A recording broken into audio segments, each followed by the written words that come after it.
Bismillahirrahmanirrahim. Assalamualaikum warahmatullahi wabarakatuh. Kami dari kelompok 5 ingin mempresentasikan makalah kami tentang pengelolaan data dan penempatan layanan bimbingan konseling. Saya sendiri Rati Bunga Pertiwi, NPM 1841040023 sebagai moderator sekaligus pemateri, dan rekan-rekan saya lainnya sebagai pemateri. Di sini kami akan menjelaskan tentang pengelolaan data dan penempatan layanan bimbingan konseling. Pengelolaan layanan bimbingan dan konseling. Layanan bimbingan dan konseling di sekolah melibatkan banyak pihak. Oleh karena itu, pelaksanaannya perlu diorganisir dan dikelola secara tepat yang berdasarkan tujuan yang telah dirancang melalui program bimbingan yang disusun. Konselor mengatur kegiatannya dengan jalan memberdayakan sumber-sumber yang ada di sekolah. Kegiatan program bimbingan dan konseling di sekolah merupakan kegiatan yang integral dengan keseluruhan kegiatan pendidikan. Dengan demikian, perlu pengorganisasian yang baik yang ditandai adanya dasar tujuan organisasi, personalian, dan perencanaan yang matang. Hal itu penting sekali dalam pelaksanaan bimbingan di sekolah, karena organisasi yang baik dan teratur dapat menciptakan hubungan administratif yang jelas dan tegas. Dalam implementasinya, pengelolaan program bimbingan mengacu pada tahap-tahap pengembangan, yaitu planning, designing, implementing, dan evaluating. Tahap pengelolaan program bimbingan dijelaskan oleh Gibbers dan Henderson yang mengemukakan 4 tahap, yaitu 1. Tahap perencanaan program, yaitu planning. Planning meneliti kebutuhan siswa, mengklarifikasi tujuan-tujuan yang ingin dicapai, membuat batasan jenis-jenis program yang akan dibuat, meneliti jenis-jenis program yang sudah ada, dan mengupayakan dukungan dan kerjasama dari staf sekolah, orang tua siswa, dan masyarakat. 2. Tahap penyusunan program, designing, merupakan tujuan-tujuan program secara operasional dalam bentuk kegiatan-kegiatan yang dapat diukur hasilnya. Memilih strategi pelaksanaan program yang sesuai dengan kondisi dan situasi sekolah yang bersangkutan. Menjabarkan komponen-komponen program, menganalisis kemampuan staf sekolah, dan mengadakan peningkatan kemampuan dan pengembangan staf pelaksanaan program. 3. Tahap pelaksanaan program, yaitu implementing. Mengidentifikasi sumber-sumber yang diperlukan yang meliputi manusia, sarana, prasarana, dan waktu. Membuat instrumen pengukuran keberhasilan pelaksanaan program dengan pelaksanaan program di sekolah. Pelaksanaan program dan menyesuaikan program dengan pelaksanaan program sekolah yang lain. Mengadakan perubahan atau perbaikan program berdasarkan hasil penilaian yang dilakukan. 4 tahap program, yaitu evaluating. Menentukan komponen-komponen program yang akan dinilai, memilih model penilaian program yang akan digunakan, memilih instrumen penilaian, menentukan prosedur pengumpulan data, menciptakan sistem monitoring pelaksanaan program, dan menyajikan data, analisis, dan laporan hasil penelitian. B. Pengelolaan layanan pengumpulan data atau appraisal. Pelayanan pengumpulan data merupakan mengumpulkan, mencatat, menyusun, dan menggunakan informasi pemeriksaan yang menyangkut semua kebutuhan siswa. Data yang lengkap berguna bagi konselor, kepala sekolah, wali kelas, dan guru dalam menjalankan tugasnya, dan juga berguna bagi orang tua dan pihak luar yang berkepentingan. Agar informasi tentang siswa dan lingkungan diperoleh benar-benar, konselor perlu memperhatikan persyaratan sebagai berikut, yaitu 1. Mengetahui kemanfaatan berbagai alat pengumpulan data siswa. 2. Memiliki pengetahuan tentang kekuatan dan kelemahan alat pengumpul data, baik testing maupun non-testing, yang biasanya dilakukan untuk keperluan layanan bimbingan. 3. Memiliki kemampuan mengadaptasikan, menyusun sendiri, dan menggunakan alat-alat pengumpul data. Dan 4. Memiliki kemampuan mengelola, menafsirkan, dan menggunakan data yang sudah terhimpun untuk tujuan membantu siswa, serta kemampuan menyimpan data. Assalamualaikum warahmatullahi wabarakatuh. Saya Elisa Notfa dari kelompok 5 NPM 18040045 sebagai pemateri. 1. Ruang lingkup pengumpulan data pribadi, yaitu informasi tentang siswa yang diperlukan mencakup jenis-jenis data siswa sebagai berikut. 1. Identitas siswa, yaitu informasi yang mengidentifikasi siswa, misalnya nama, tempat, dan tanggal lahir, alamat siswa, dan alamat orang tua siswa. B. Kesehatan dan perkembangan fisik, yaitu catatan kesehatan dan perkembangan fisik siswa dari usia dini, misalnya berat badan, tinggi badan, sakit, dan cedera di masa kanak-kanak. Lingkungan sosial, mengenai ciri-ciri khas keluarga, lingkungan rumah, tetangga, dan masyarakat. D. Prestasi, yaitu informasi tentang prestasi siswa dalam bidang skolastik, ekstrakurikuler, dan organisasi luar sekolah.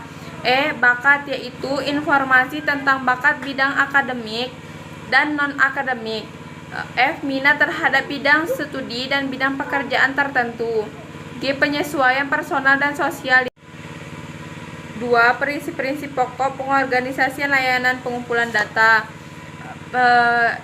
Berikut ini diuraikan. Pokok-pokok pengorganisasian layanan pengumpulan data dibagi menjadi 3. Yang pertama, pengumpulan data berkenaan dengan siswa sebagai pribadi yang bulat dan utuh.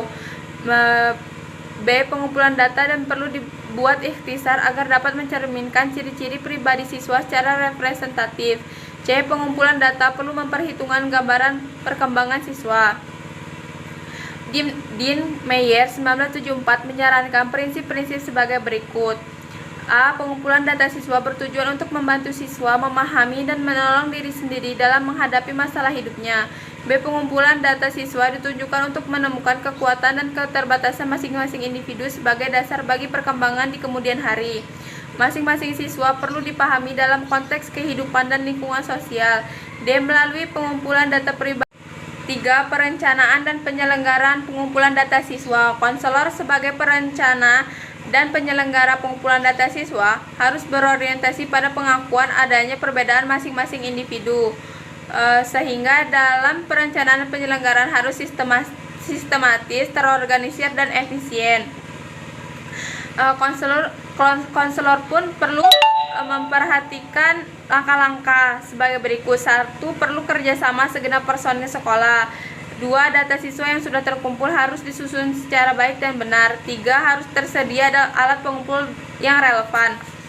4. Data siswa yang tidak bersifat rahasia harus terbuka bagi pihak yang memerlukan.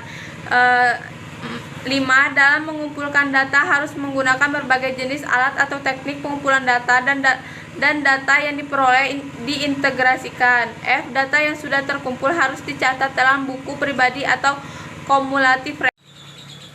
C. Pengelolaan layanan informasi. Layanan informasi diadakan untuk membekali siswa dengan pengetahuan tentang data dan fakta di bidang pendidikan sekolah, bidang pekerjaan, bidang perkembangan pribadi sosial, agar siswa mampu mengatur dan merencanakan kehidupannya. Dalam usaha membantu siswa, seringkali ia memerlukan berbagai informasi mengenai lingkungannya, baik lingkungan sekolah maupun masyarakat secara luas. Agar program bimbingan dapat berjalan dengan lancar, sekolah harus mampu memberikan pelayanan yang memuaskan. B. Perencanaan dan penyelenggaraan non-testing. Adapun langkah-langkah pengumpulan data dengan teknik non-testing adalah: 1. Menentukan teknik yang akan digunakan sesuai dengan kebutuhan data yang akan dikumpulkan. 2. Menetapkan tujuan umum dan dirumuskan dalam tujuan khusus.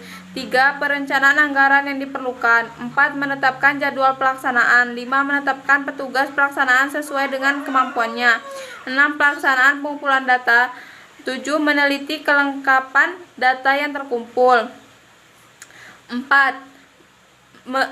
Penyimpanan hasil pengumpulan data siswa. Setiap pengumpulan data harus dipertimbangkan pula cara-cara penyimpanannya. Dengan demikian, catatan dan fakta dan informasi tentang siswa dalam bentuk yang sistematik, rapi, dan setiap saat dapat disajikan kembali data yang belum terkumpul.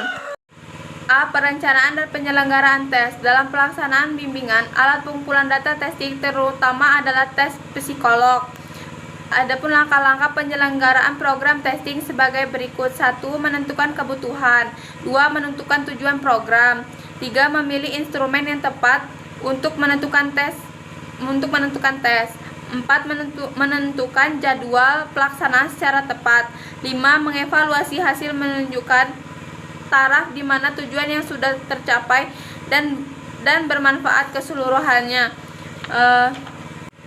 Hendaknya memperhitungkan pula persepsi, pola pikir, dan pola perasaan dan pandangan pribadi individu tentang berbagai segi kehidupan.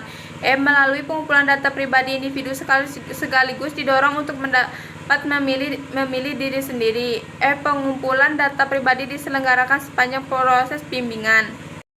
Assalamualaikum warahmatullahi wabarakatuh. Saya Widya Aprina, NPM 1841040086, ingin melanjutkan materi yang telah disampaikan. 1. Kegiatan layanan informasi. Kegiatan layanan informasi dapat diwujudkan dalam kegiatan orientasi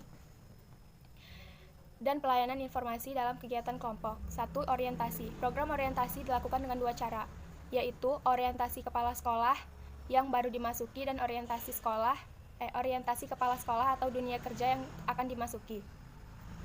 Metode prosedur yang digunakan yang dapat ditempuh untuk pelaksanaan orientasi antara lain: 1. Kunjungan ke sekolah pengirim, 2. Kunjungan ke sekolah penerima, yang ketiga pembuatan handbook siswa, yang keempat pertemuan khusus. B. Layanan informasi dalam kegiatan kelompok. Penyajian informasi sangat efisien bila dilakukan secara kelompok. Pelaksanaannya harus direncanakan secara sistematis dengan memperhatikan kebutuhan khusus siswa dan masyarakat umum. Pelaksanaan layanan informasi dengan melalui kegiatan kelompok dapat ditempuh melalui beberapa cara, antara lain: 1. Ceramah dan para narasumber, yang kedua mata pelajaran untuk kepentingan bimbingan, yang ketiga field trip, yang keempat college day, yang kelima career day.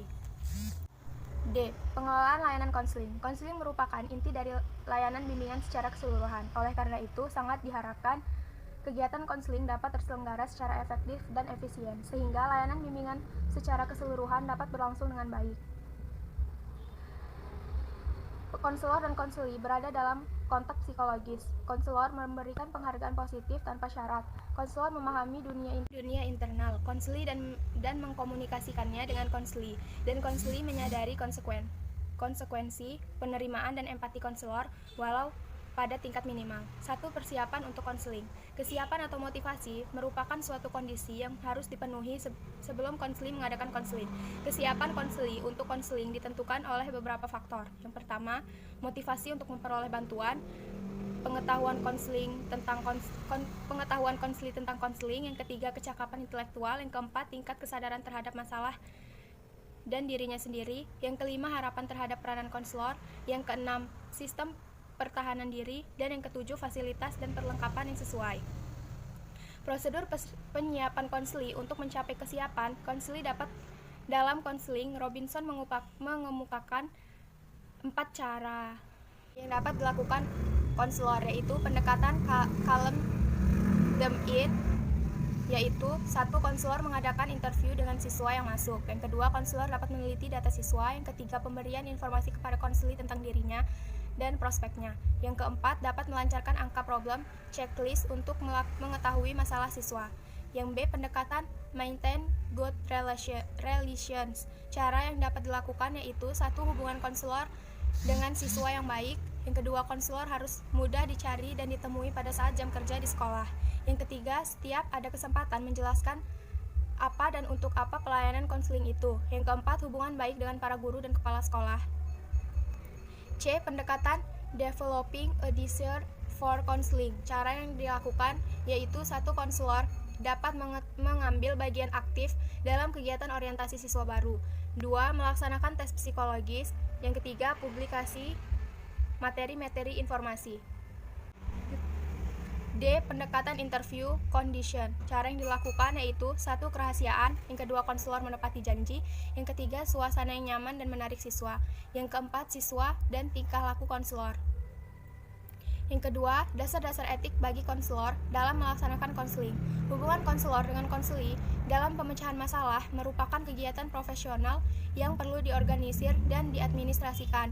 Dasar-dasar etik merupakan petunjuk bagi konselor dan harus menggunakannya secara umum dan sebaik-baiknya. Adapun dasar etik konselor dalam konseling sebagai berikut. A. Tugas utama anggota adalah menghargai integritas dan mendorong atau mengembangkan kesejahteraan konseli. Yang kedua, mencatat hasil dari konseling harus dirahasiakan. Yang ketiga, konselor harus menjelaskan kepada konseli sifat hubungan yang sedang dibina. Yang keempat, konselor mempunyai hak untuk berkonsultasi dengan seorang profesi lain. Yang kelima, konselor hendaknya mengakhiri suatu hubungan konseling bila ia tidak dapat memberi pertolongan yang pertolongan yang bersifat profesional kepada konseli. Yang keenam, konselor tidak akan memaksa untuk memberikan bantuan kepada seseorang.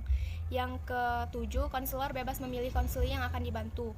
Yang ke-8, bila konselor sudah turun tangan membantu seseorang, maka ia tidak akan melalaikan konseli ataupun menarik diri tanpa memberitahu terlebih dahulu kepada konseli tersebut. Yang ke-9, konselor tidak memberikan bantuan profesional kepada sanak keluarga, teman karibnya, sehingga hubungan profesional dengan orang tersebut mungkin akan terencana. Yang ke-10, konseli sepenuhnya berhak untuk mengakhiri hubungan konseling meskipun belum selesai. Sekian materi yang saya sampaikan. Maaf bila kesalahan. Saya akhiri. Wassalamualaikum warahmatullahi wabarakatuh.